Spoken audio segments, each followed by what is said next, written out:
Hello दोस्तों, आज बात करते हैं पैरासीटामोल की। चाहे बुखार हो चाहे दर्द हो, सबसे पहली प्राथमिकता पैरासीटामोल को ही दी जाती है। सबसे पहली प्रायोरिटी पैरासीटामोल को ही मिलती है। चाहे वो एक आम आदमी हो, चाहे वो एक मेडिकल साइंस का आदमी हो, पैरासीटामोल तो देनी ही है। इसके बाद देखी जाती है कोई और दवा।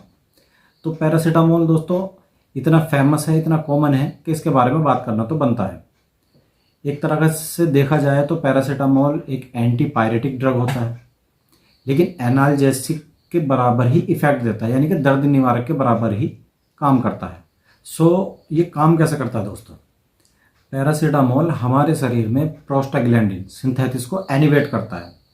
अब प्रोस्टाग्लैंडिन जो लोग नहीं जानते, मैं उनको बताना चाहूँगा कि जो हमारे शरीर में दर्द होता है, बुखार होता है, तो इसी प्रोस्टाग्लैंडिन की वजह से हमारी बॉडी का टेम्परेचर बढ़ जाता है, जिससे कि दर्द महसूस होता है। तो पैरासीटामोल इसी प्रोस्टाग्लैंडिन को रोक देता है, जिससे हमें दर्द महसूस नहीं होता है और बुखार भी कम हो जाता है। तो इसीलिए कहते हैं दोस्तों कि वो किसी भी उम्र का हो, कोई भी जेंडर का हो, आदमी हो, औरत हो, बच्चा हो या प्रेग्नेंट हो, वुमेन में भी पैरासीटामोल सबसे ज़्यादा सेफ रहता है। और बात रही पैरासीटामोल की बायो अवेलेबिलिटी की, तो 70 से 90% रहती है। और इसका हाफ टाइम जो होता है दोस्तों, वो 1 से 3 घंटे का होता है। अब हाफ टाइम जो लोग नहीं जानते उन्हें बता दूं कि हाफ टाइम जो है, जितना पैरासीटामोल आपने लिया है उसका आधा आपकी बॉडी में जितने टाइम में रह जाता है या जितना बॉडी से निकल जाता है, वो हाफ टाइम भी जानना ज़रूरी होता है। अब बात की जाए इसके डोज की, तो दोस्तों पैरासीटामोल बच्चों में तो 15 mg पर kg के हिसाब से देना होता है। अगर 6 महीने से कम का बच्चा है तो आप उसे 50 mg का डोज दे सकते हैं, दिन में 2 बार। ज़रूरत पड़ने पर 3 बार भी दिया जा सकता है। अब बात आती है एडल्ट की, तो एडल्ट में एक बार में एक डोज 1000 mg का दे सकते हैं। और पूरे दिन में अगर बात की जाए तो पूरे दिन में 4000 mg का डोज दिया जा सकता है। लेकिन अगर ज़्यादा ना दें तो अच्छा है, क्योंकि ये लीवर को भी डैमेज करता है।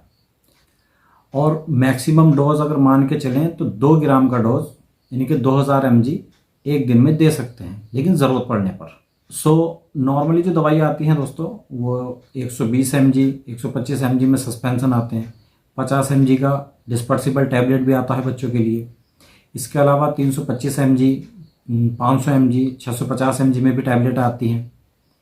और जो है इसके इंजेक्शन भी आते हैं, इन्फ्यूज़न भी आते हैं और ड्रॉप्स भी आते हैं, जो अलग अलग रिक्वायरमेंट के हिसाब से पैरासीटामोल अवेलेबल रहता है।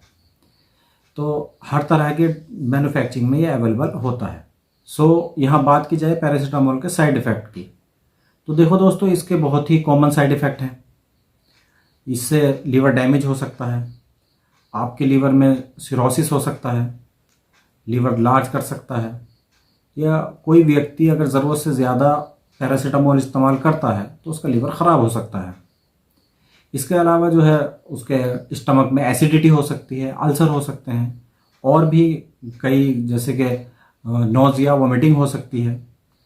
तो दोस्तों ये तो थी जानकारी पैरासीटामोल के बारे में। जानकारी कैसी लगी हमें कमेंट करके बताइएगा। अगर अच्छी लगी है तो लाइक करें, चैनल पर अगर नए हैं तो सब्सक्राइब करें। मिलते हैं नेक्स्ट वीडियो में, तब तक के लिए खुदा हाफिज़, जय हिंद।